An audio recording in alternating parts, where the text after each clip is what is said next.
Simply Tammy. It's a blessing that I'm here, I'm alive.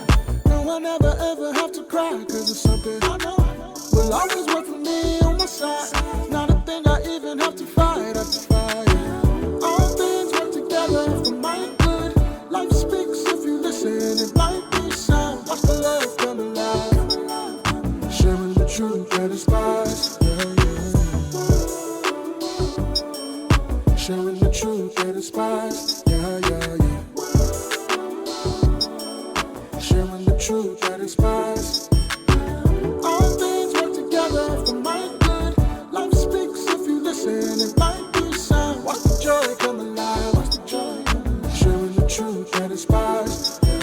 Inspired to love, inspired to grow, inspired to heal, inspired to live.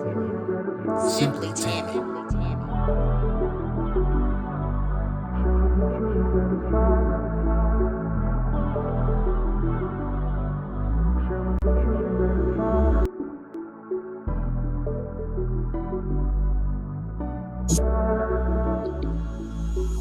Hello. It is Simply Tammy, and welcome again for another amazing episode of the Simply Tammy Show. This segment is a Life Speaks segment where you're going to get to hear another beautiful story of God's divine providence. So on this platform, as you know, we love to meet some amazing people, learn their story, but not only learn their story in a safe space for them to share, but also celebrate their story, celebrate God's goodness, celebrate God's divine providence. So I have another beautiful guest joining me. She is a first lady. She is a wife. She is a mother. So I welcome to the Simply Tammy Show, Lady Marilyn Scurry. Thank you. Thank you so much for joining me. Thank you so much for saying yes. Thank you for having this opportunity. So as I've already mentioned, you're a first lady, you're a wife, you're a mother, but outside of all of these things that your bio says that you are and that you do, who would you tell the people that Marilyn is? I would say Marilyn is, I am a woman of God. And I am a 5-year colon cancer survivor. I am a living testimony. Yes. Okay. So I read in the information that you sent me that you were diagnosed on May 2018. So kind of walk me through, lead me up to that moment of what was life like for you before the diagnosis, what signaled you to get to the point where you found out or got to an answer or a diagnosis. What happened? Well, Miss Tammy, I'll tell you. I was waking up one Sunday morning, early Sunday morning, with just pain. But prior to that, I had been to the doctor and I had asked, telling them things was wrong, but I was almost diagnosed with the wrong thing. Oh, wow. So one Sunday morning, I woke up with pain, like I was having labor pains. And I was like, oh my God. So my husband got up, he was like, let's just go to the doctor. I was like, no, we're not gonna go to the doctor. So I did get back in the bed and I just rolled up into like a fetal position. I stayed there all day. I didn't move. I was like, oh my God, what's going on with me? I know I'm not having a baby, but what's going on? So that afternoon, I did go to the doctor for them just to say I had a bacteria infection. And I was like, okay, so they gave me pills. Did they even know it was your colon at the time? At the time, they didn't know it was my colon because, when you go to the doctor, they're going to diagnose you. Whatever you say is wrong with you, if you say your stomach's hurt, that's what they're going to do. Okay. But I did tell them that I did feel pressure back there, but it's like they diagnosed me for whatever they wanted to. So I got to work that Monday morning, and my doctor called and said, I need to see you. I said, okay, let's make an appointment. She said, no, now.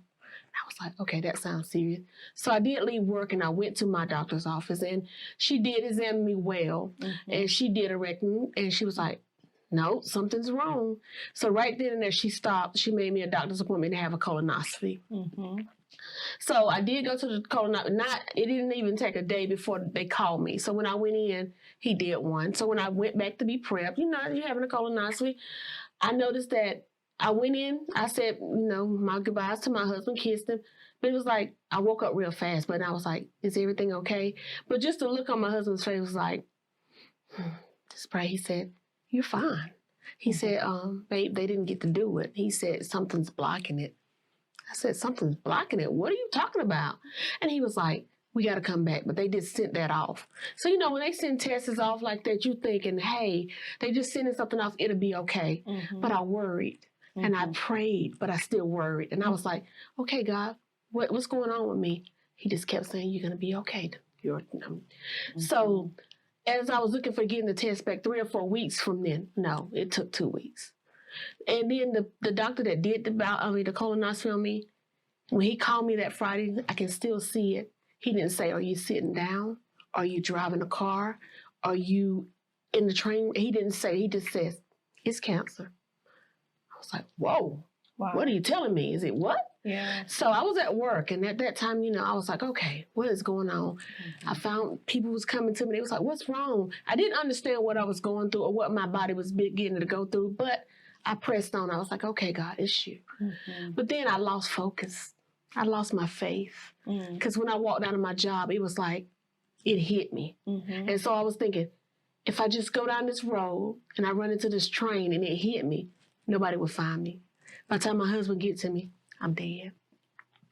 But so you immediately started having thoughts of suicide? I did. Wow. I did. Wow. And it was just a thought that I was having. I didn't introduce it. I didn't tell nobody I was having them. It was just what I was going through. Right. And as my car began to stop on the track, something just said no.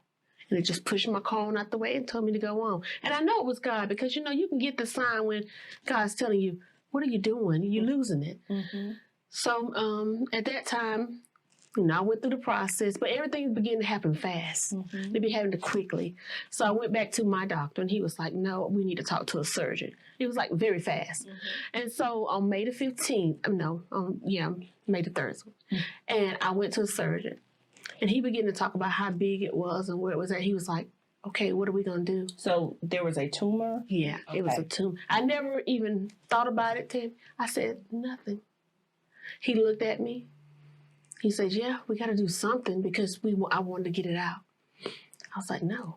I didn't have my own thoughts. But I'm glad God has put a man in my life that can think when I can't think.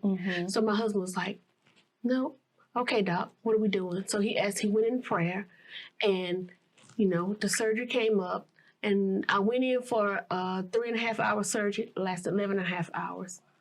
They said I was already at stage 4 colon cancer, which is stage 4, you know. That's it.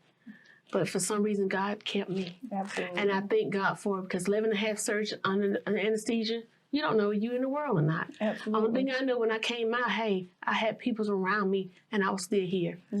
So that day just brought me back to sister saying, you know, sometimes you get into that way, you lose your focus, but just always know God is here. And he kept me. And I just thank God. Those 11.5 hours, he just needed me to get my rest. Because after my 11.5 surgery, hey, I'm 5-year cancer free. Yeah. I'm good. Yeah. No matter the chemo I went through, I had 12 rounds. Every day wasn't a good day with that chemo because your feet, your hands, your legs, you're just weak. You don't know some days if you're in the world or not. Yeah. Some days I was like, I can't do this chemo no more. That's it. But then, no, I just had to keep focused. Yeah. So when you think about, you know, you've kind of summed up in a beautiful way the miracle, but I myself, I couldn't imagine having what you would consider a normal day. You know, waking up, I could kind of relate to pain a little bit because I had to have gallbladder surgery at one time, and I was having gallbladder attacks, and to me it felt like I was being kicked in the stomach by a football player. It was very, very painful, but I'm sure it was not to the magnitude of what you've gone through and what you've experienced.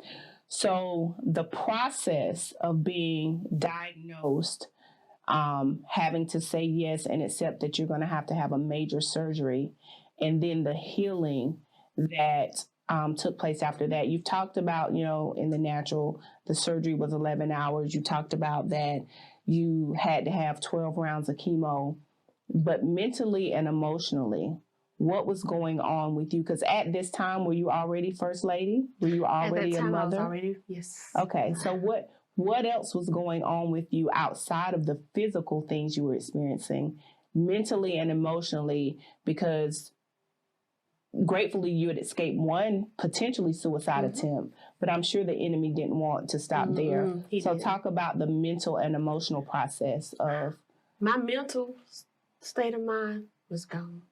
I thought, you know, I knew I had and then 𝘚𝘱𝑒𝘓 was like, I want to say she was maybe 6 when I was going through my process.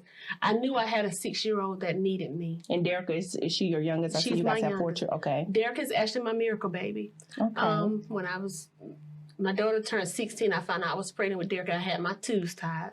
So 𝘚𝘱𝑒𝑃 was my miracle baby. So your tubes were tied and you still had? I had 𝘚𝘱𝑒𝑃. And I knew I had to be the mother for 𝘚𝘚𝑒𝑃, but as I was going through, I didn't know what to tell 𝘚𝘚𝑒𝑃 because 𝘚𝘚𝑒𝑃 didn't understand. Some days her mother laid around and she didn't move. So my mental state was, I can't let her see me like this. When she come home today, I'm just going to somehow, you know, be gone. Oh, God, what can I do just so she can... So some days I made myself happy just because I didn't want her to see me sad. But I'm telling you, when you go through stuff like that, your mental state and your emotional state, because I cried a lot, then I began to lose my hair. So that's another thing. I didn't want her to see me bald head. I didn't want her to see me, my hands peeling. I didn't want her to see me couldn't walk. So that kind of stuff really messed with me mentally and emotionally, because if you ever met me before cancer, I was always the one, I was the life of the party. I was the first lady that just come in all cheerful. But when I was going through it, my body broke down. So mentally, I was just, no, I can't do this no more. And emotionally, I cried so much to now when it's time to cry, I'm just like, I can't cry. I don't want to cry. Let me laugh. But at that time, when you're going through stuff like that, the pain and then trying to be there and, you know, just trying to be the mother or the wife, you know, and I even looked at my husband to say, how are you still going to be in love with me? I'm mad because what I went through, what my body went through took a whole effect on everybody. But just to know that we never gave up. We had to keep going. So I had to get in my mind, you got to push. You got to get up. And I can remember sitting on my balcony it was a cool morning. I was like, okay, God, what do you want from me? I mean, I'm nothing. I'm just a shell. I mean, and I know, you know, that's not what he wanted me to say. And then all of a sudden... But you were being honest. Yes. And a little bird just came past me and he sat on the edge and he was like, then all of a sudden I heard somebody say, get up. I need you to walk. I need you to move. And at that time I got up and I wanted to be... When my baby came out, yes, I heard God talk to me and say, get up. Hey, you got things to do. This is not the end. Wow. So that's just mentally and physically and emotion. That just takes away a lot from your brain where you think you won't go. Some days you don't want to be seen out in public because, you know, when you take chemo, your body is your face, your hair, your hands, your legs.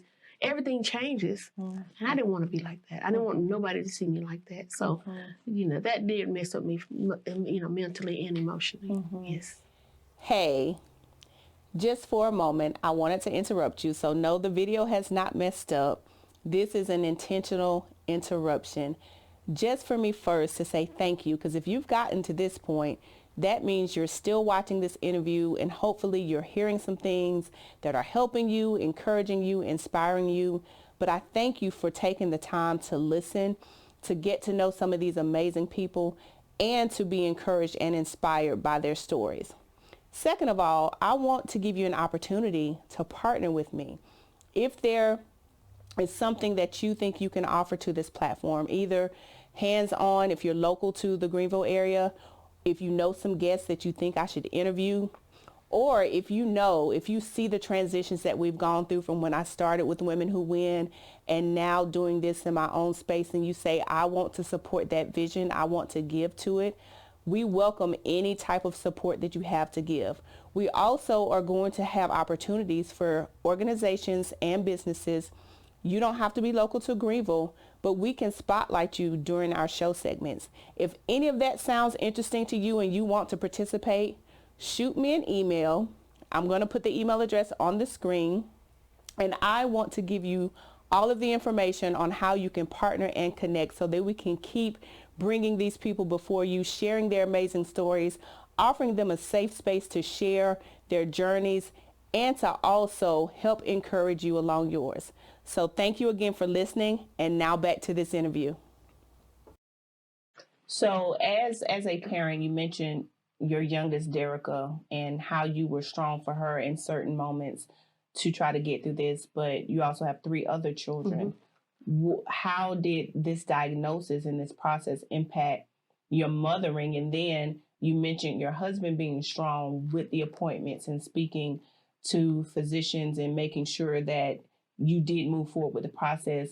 But what other ways did your family have to become strong in your moment of weakness? My next child was Kiana.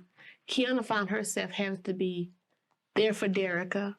You know, she had to be a mother to Derricka when she had to. And then my two boys, you know, they just felt like, you know, Mama Bear, she's not sick until they had to see me like this. So they had to, like, make sure I was fed, make sure I had enough. My mother was just as strong as she could be, and she's now 76 years old, but she took care of me when I was down. So my family really had to restrict themselves around to make sure I was taken care of. I was bathed. I was there. My husband I always say he's a man with 7 jobs, but his heart for God is just awesome. Mm-hmm. So he had to find himself going to school, being a pastor, being a barber, being whatever else he had to do, but he had to make us say, okay, I have to make sure somebody's there for Marilyn. Somebody's there when she gets up. I got to make sure she eats. I got to make sure, you know, because I couldn't touch certain things or I couldn't get up when I wanted to. Mm-hmm. Sometimes my legs wouldn't let me. So, you know, my family had to be really my lean on person, my wheelchair, my whatever I needed, they had to be there. Just so they had to really change their lifestyle just for me. Right. And that process wasn't good for me because I don't like nobody having to stop for me. You know what I'm saying? So my kids really had to change around. The boys I say the girls were more stronger than the boys because the boys, you know, when they see Mama down, they just thinking, hey, what's going on? Right. Is that the end for her? She's not doing this. What can I do? And then they just want to lay around me. Mm-hmm. But the girls was like, no, we got to get up. Mama's got to get out the house. Mama's got to do this. So that my family really had to, you know, transition to be my nurses and my doctors. Mm-hmm. And I thank God for them. So I see that you are also employed. You are currently in school, but you work with the VA. Mm-hmm. Was that when you were working when you were diagnosed? So was that something that your coworkers there had to walk through you, or is this something that you're a new position you have now since the 5 years? I have only been employed with the VA for 2 years. Okay. When I was going through my cancer, I worked in a warehouse. I worked at Timken, which is hardwood floor. I mean, you know, I had to wear steel-toe shoes. My 6 weeks, I wanted to hurry back to work. So my cancer doctor was like, I really don't want you to, but since you so want to go. So they tried me on chemo pills. And I'm going to tell you how God works. So I went back to work that morning thinking I'm just the strongest person in the world, but my body wasn't ready. Mm-hmm. I showed up at work at 5 o'clock in the morning, just ready. I got on a forklift, and I don't know, my body just didn't feel right. I think I tried too fast. Mm-hmm. And so as I was going, I was passing out on the lift, but I was driving it. And the only thing I seen was this white lady. Her name was Monica. And I couldn't even call for her, but evidently she seen that I was in distress. She was like, Marilyn, just get your feet off the gas pedal. Just let up. And I just looked, all I could see is her saying, just raising her hand, and all of a sudden the lift stopped. And she came and got me. When she came, I just collapsed in her arms. But I knew then, I was like, okay, this is too much. Mm-hmm. So my husband had to rush me back, and my doctor was like, no, it's just 8 hours. You can't do what you used to do. Mm-hmm. But I'm thinking, hey, I can. I made it out of this. I'm big. I'm bad. I can do it. Mm-hmm. But that just lets me know that sometimes when your body go through stuff, you got to listen to your body. You got to do what you got to do, but you got to sit down. Mm-hmm. And sometimes God has a way of showing us to sit down, you know? And that's just the way I just felt. But warehouse work was what I did, and it was hard on me. Yes. So any time that we move through, whether it is the amazing healing story that you have, being in ministry the way that you are, being a wife, being a mother, there are pain points that we have in our life along our journey that at the time feel horrible, and we don't understand the beauty in what God is doing or has done sometimes until we're on the other side of that. So when you think of some of the pain points along your journey, and it doesn't have to be necessarily connected to the diagnosis and the healing. It could be from any area of your life. What have been some of the pain points that you've had to grow through and God has had to walk you through to be the Marilyn you are today? My pain points has to be when God introduced me to my ministry, Women's Design for Purpose. Mm-hmm. I fought that because I'm just feeling like I'm nobody's pastor. I can speak, but I'm not good at speaking. My pain point was when God just broke me down and said, yes, it's your time. Mm-hmm. It's time for you to launch your ministry. It's time for you to start running from me and give me what I put into you, my child. You're my child. So my pain point was just being pushed into situations where I was like, no, I'm fighting it. So the pain that I had to go through just to get to where I'm at today, I mean, like, I changed jobs. I was on my job for 15 years, and I made a step to change jobs. One Friday, I just was like, I can't do this no more. I'm leaving. And God said, you're still in manufacturing? Yes. Okay. And God said, take everything out your locker that don't belong to you and leave. And I did. And 2 hours later, I received the call that I had my job at the VA. But at the time I walked out, I did not have it. But the pain that I had to go through to get to where I'm at today, I mean, I know it's God, and I'm still going through pain just to try to make myself be the better me, to be the better Marilyn that I know I can be. Because I tell anybody, if anybody has went through what my body went through, hey, I can do anything. Yeah. So the pain that I have to go through, if I got to go through it again, you know what? It's for me. I'm going to do it because the pain that I endured made me stronger. Yes. So the headaches, my hair came out. I had to go with pain of going bald head a few days, not having no hair, but the pain I endured gets me stronger. Yes. So I know oftentimes in life we walk through things, we can recall things in our minds, and, because things are on social media now, we have Facebook, it brings up memories, so you can see what you were doing 2 years ago, 5 years ago, a year ago, based off what you may have posted on social media. But, before we had social media, we had our little Kodak cameras or whatever we would take pictures on, and photo albums at grandma's house or mama's house, or if we may have them at our own house. So we have a picture that you sent in, and I want to bring this picture up.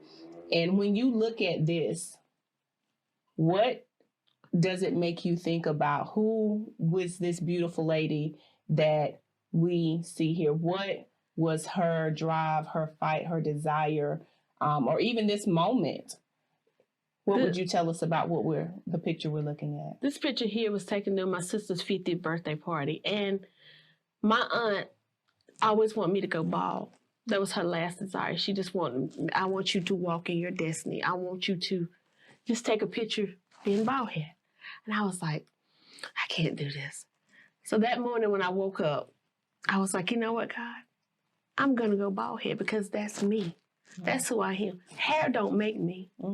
So when I took that picture shows me that I can be me. I don't have to dress up for nobody. Wow. I don't have to be beautiful, be in this makeup hair. I can be bald head and I'm still beautiful. So when I look at that picture, it gives me courage. Even though, sometimes I'm just like, I ask my husband all the time, if I was bald, what would you think of me? He's like, I still love you. It don't matter. So, what I want to say with that picture, my husband inspires me a lot to be me. Yeah. So when I took that picture that day, I was thinking of him just saying, who cares how you look? Just be you. Yes. So that picture just shows me, hey, I can do it. Yes. I can beat all the odds. Wow. I'm stronger. Wow. So I'm courageous. Yes. So that's when I look at that picture, I'm like, you got it, girl. Yes. Yes. And even when I'm down, I flip through that picture, I say, God, you got this. So that just keeps me going, just keeps me being me. Yes. So you mentioned during your journey how your faith was tested, how, initially when you received the diagnosis, mentally you checked out. And as Christians, we do walk through things where we wonder, God, where are you? Like, what have I done that you have left me? But I'm looking at I'm sitting with a woman right now whose faith has been restored. At what point, what turned that around from you, from being the person who's, God, this was a big blow. I got this stage 4 diagnosis. I don't even want to hear. I don't know what my testimony is going to be, to now being on the other side of the testimony, but I'm sure there were moments that you walked through it where you still were not certain that you would be the person you are today. So when did your faith become restored? My faith became restored when I went through that 12 rounds of chemo, and I was able to shake that bell for them to say, you made it. At that time, I knew just by my faith in God, just by trusting him, I was going to be all right. Even though I still had to go through the pain, the suffering, I knew then I was going to be all right. But I tell you, a lot of days I sat into the cancer room with, hooked up to all this. I didn't think I was going to make it. And I kept saying, God, where you at? I trust you. You told me you was never going to leave me nor forsake me. And then when I got back to reality, he didn't leave me. Because in all the runs, that stuff that was coming through that tube, that could have been infection. That could have been anything. Because this world today, we don't know what we drinking, what we eating, but he was there. But in my mind, where were you?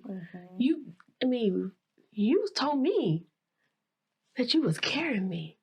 Then I always think about that thing in the sand when they said, when I looked at you, and at that time he was carrying me, but I didn't realize it. But until that day, I rung that bell. I went from 2 sets of footprints in the sand to 1 foot. To 1. Yeah, so I you realized that through he those. was carrying me. Beautiful, beautiful. So when we think about, life speaks, as I've said before, that's God's divine providence. We have moments. It could have been a chance encounter. You met somebody, you had an event. God just interrupted something that you were in the middle of. When you hear life speaks and think about God interrupting or divine providence, him stepping in and executing something in your story that you could not have done, you could not have written it, you couldn't have made it up any better. What do you think about when you hear life speaks or think about God's divine providence? When I think about that, I just think about just seeing my family, as I was going through, just seeing how they came together and just seeing my husband work in what God has given him and still was able to lay hands on me. I just think life speaks in all different ways. But I just thank God that he gave me people that life spoke through to touch me and help me get through this. So when I think about life speaks, I think about all the things that was around me trying to show me that God was still there and I still wasn't listening. But life speaks. So life spoke through those people to hold me up. So I just think about the good things that happened to me during that time. I thank God for the people that came around me that knew God and knew that I knew God, but life spoke through them to speak to me. So that right there just sums it up right there. Okay. I just think about, just the joy, just like people like you. I mean, you invited me here not knowing all my story, but look what God did. God said, you know what? Miss Tammy, reach out to people. You didn't have to. Right. But see, God put people in your life for a reason. So when I think about life speaks around through people to get to you. Yes. And that's what happened to me. Yeah. So you mentioned your ministry, your organization, and we do have an image of that as well. Women Designed for Purpose, which helps to develop, empower, encourage, and help to heal women with cancer and other things as well. I believe depression and any other things that they need to be healed from. So while it's up on the screen, we see the contact information. So I'll leave it there for a moment for anyone who wants to grab the contact information for how to reach you. But tell me about the formation of that. You said that this was one of your pain points as far as saying yes to God. And believe me, I understand saying yes to God with some hesitation because we don't know what's on the other side. Right. But talk to us a little bit about what Women Designed for Purpose is. What do you do? How does it show up in the community? How do you implement it? And how can people get involved? Yeah. So Women's Design for Purpose, I came up with Women's Design for Purpose because I want to be that beacon for women that's going through, that feel like life has ended for them. I want to be the one to say, if God did it for me, he can do it for you. So I want to develop this group where women can come in. I want to be their safe place. I want to be the one to, if you got to cry, if you're feeling like life is ending, I want to be the one to say, no, God got work for us to do, but if we do it together, then we can make it. I don't want people just to look at it as if you get cancer, you're going. So I want the Women's Design for Purpose is just that. Women's are designed for a purpose. God got you here for a purpose. He got things for you to do. He takes you through things to let you know that he's still God. So the Women's Design for Purpose is just to get the women together, to grab them up and say, you know what, I'm here for you. I got you. So what I do is I have fashion shows for cancer survivors, cancer families. I had everybody, you know. If you had somebody that had cancer, dress up and come on and be in there. I didn't take no color, no side. If you want to do what you do. And I had that in my community at Woodruff. Okay. And I did give back to the cancer center, and I donated to a family for Christmas. So it's just different things that I do, you know, just to get people involved. I also do a cancer walk, which one is coming up in June. When we just walk around the city, we'll be in the park, you know, we'll get somebody to come speak about cancer. But I want to get the cancer survivors and cancer patients in and say, come on, you get pretty for a day and dress up, or you get your group together and come out and walk and have a good time. But just know, women, you're designed for purpose, and I'm here for you. I'll be that beacon if I need to be. I'll go be your speaker. I'll go sit with you to get your treatment. Whatever I had to do, Women's Design for Purpose, that's me. I'm just going to do what I got to do to promote women's. Cancer is not the end. Absolutely. So that to me kind of speaks to both purpose, and it sounds like that's an area of passion for you. So at what point was it, prior to or after the cancer diagnosis and healing process, that you knew that you had a passion for helping other women? Well, I'm always a helper. But when I had cancer and I seen how I couldn't do for myself, and some days when you need something, you might think that person that you've been doing something for all your life is going to be that one to help you. And it turns out to be the woman on the other side that you didn't even look at. And I was like, that's me. So when I was thinking about it, you know, me and my husband talked, I said, you know, I want to be that one. I want to be that helper. If I got to go buy some groceries, whatever, I want to help somebody. So I always have had a passion for it, but going through what I went through gave me a bigger heart for it, to really know. I think before cancer, I was doing it just to be doing it. And then once you go through it yourself and see where you needed help in, that gives you a bigger heart to say, this is my passion. This is what I need to be doing. This is what God has for me. I need to help. So that's what I want to be. So when I go out in the community, I want to help. Okay. Yeah. So that's what I do. So when you're not working, when you're not being First Lady, when you're not leading your organization, what is it that Marilyn enjoys doing? I love spending time with my grandkids. I love my grandkids. I mean, we got I think it's 6 of them, and we got 2 that's just wow. But I just love to see them run around. I love to hear Nana if I hear it 12 times. But I love to be with family. Yeah. That's my thing. I love to be around family. When I'm not First Lady, I still like being in those roles, you know. So I just like hanging out, being with my family. Family time is beautiful. I enjoy family time too. Yes. So another thing, and this will be our last question before we get ready to wrap up. Okay. So I love music. If you had to pick a song that describes this season of your life, what song would you say describes this season of your life? I always tell people, you don't know my story. I love that song because people don't know my story. They see me all dressed up and looking, but they don't know what my heart is. So the song that I like the end and I like the story is, you don't know my story. You don't know what all I've been through. All you see is me. So I love that song. I'll play it all night because nobody knows my story. Who is that by? Who sings that? Or what's some of the other lyrics other than, because I know there's so many versions of songs out now. You don't know my story and all the things that I've been through. You can't feel my pain and what I had to do to get here. Okay, I think I know. And you never understand my pain. Yes. But my worship is for real. Okay, yes. Got it. Yes. So, Miss Marilyn, thank you so much. You said the walk is coming up in June. Do you have anything else coming up that you would like to mention that maybe people can connect with you as they saw your information? Because I know there's a lot of information out about breast cancer, maybe not so much about colon cancer. I don't know how much you were informed before your diagnosis, but are there any other resources or anything else you would like to share that people may want to connect with if they're walking through something similar? If you're walking through something like this, you can always go to the Cancer Society. They have all kind of information. They even have stuff that they don't tell you about, how you can get free wigs, how you can get the nutrition drinks to drink. Connect with your local Cancer Society and they will walk you through everything you need.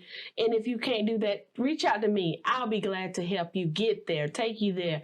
I got people I can reach out to that are on that board that will help you. So it's stuff out there. So we're going to conclude this segment. Again, thank you so much for saying yes. We appreciate you guys for watching. Thank you guys for tuning in to another segment of the Simply Tammy Show. These segments, these Life Speaks segments, are where we talk about stories of divine providence.